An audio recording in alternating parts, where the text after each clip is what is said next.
Corporate से बात करते हैं। मयंक शाह पार्ले प्रोडक्ट्स के मैनेजमेंट हमारे साथ जुड़ रहे हैं। Mayank, good morning.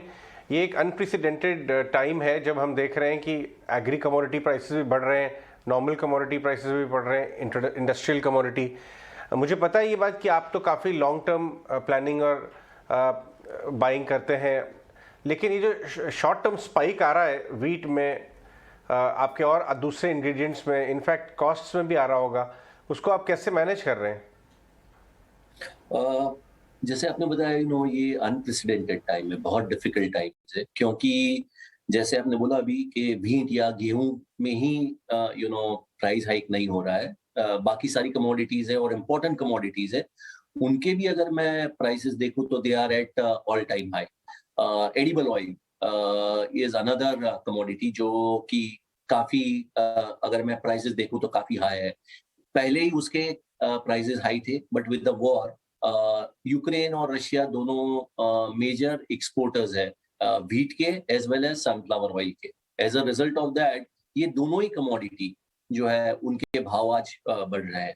हालांकि भारत की अगर मैं बात करूं तो भारत एक अच्छी पोजीशन में था, जहां पर अपने पास तकरीबन 35 मिलियन टन जितना व्हीट एफसीआई में पड़ा हुआ है। तो अपनी जो रेगुलर रिक्वायरमेंट है उससे ऑलमोस्ट 1.5-2 गुना है ये।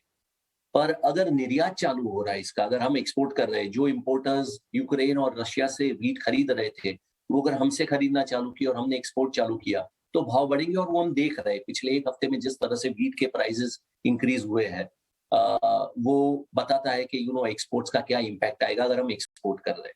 Secondly, edible oil, sunflower oil, हमारा जो रिक्वायरमेंट या हमारा जो बास्केट है, कंजम्पशन बास्केट जिसे कहते हैं, उसमें 10% से कम सनफ्लावर ऑयल यूज होता है। मगर उसका इम्पैक्ट बाकी जो एडिबल ऑयल से उस पर आता है। कॉटन सीड ऑयल हो गया, ग्राउंडनट ऑयल हो गया, वो सब के भाव बढ़ने चालू हो जाते हैं। और पाम ऑयल के भाव पहले से ज्यादा थे, वो भी अभी बढ़ना चालू हो जाएंगे। तीसरा इंपॉर्टेंट जो इंग्रेडिएंट है, अगर मैं इनपुट की बात करूं तो क्रूड ऑयल है। क्रूड में भी रशिया मेजर सप्लायर है, तो as a result of that crude prices भी बढ़ रहे हैं। आज 128 रुपया बैरल है ब्रेंट का भाव।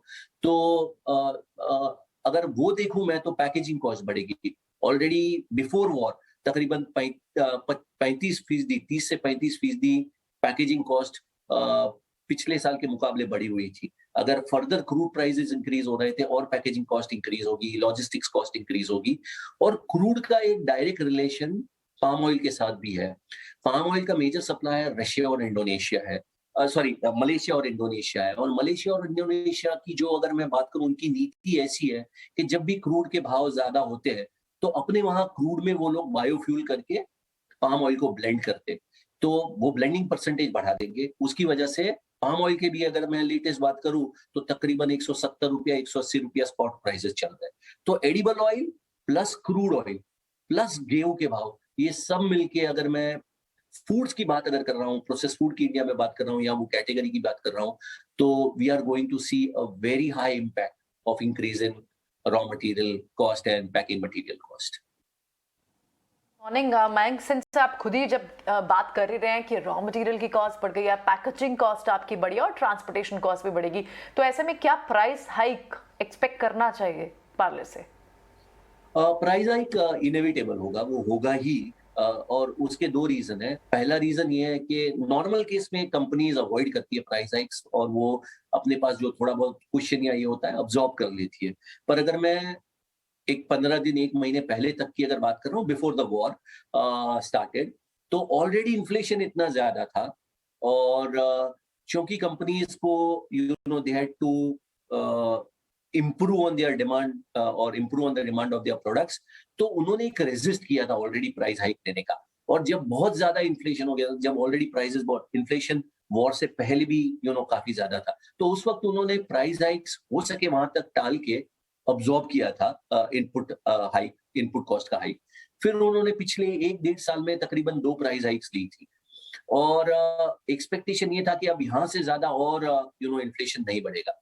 But because of war we are seeing again a huge increase in input cost. तो उसकी वजह से कंपनीज को ये प्राइस हाइक लेना ही पड़ेगा। जैसे व्हीट और एडिबल ऑयल जैसी की कमोडिटीज अगर इतनी जिस तरह से उनका उसमें हमने इन्फ्लेशन देखा है या उनके भाव जिस तरह से बढ़ रहे हैं, मेरे हिसाब से शायद ही कोई ऐसी कंपनी होगी जो ये अब्सॉर्ब कर पाएगी या जिसके पास ये क्वेश्चन होगा, क्योंकि ऑलरेडी जो थोड़ा बहुत क्वेश्चन मोस्ट कंपनीज के पास था in terms of absorbing the increase input cost, वो उन्होंने यूज कर लिया है। सॉरी। सो मेरे हिसाब से I think going forward price hikes are inevitable. You will see them happening in next 1 or 2 months. 1 या 2 महीने में आप प्राइस हाइक्स देखेंगे। मयंक, बहुत बहुत शुक्रिया, थैंक यू वेरी मच आज ET न्यूज़ स्वदेश को समय देने के लिए और खुल के अपनी बात बताने के लिए कि कहाँ पे प्रेशर है और प्राइस हाइक को लेकर आपका स्टांस क्या है इस समय। बहुत बहुत शुक्रिया, थैंक यू वेरी मच।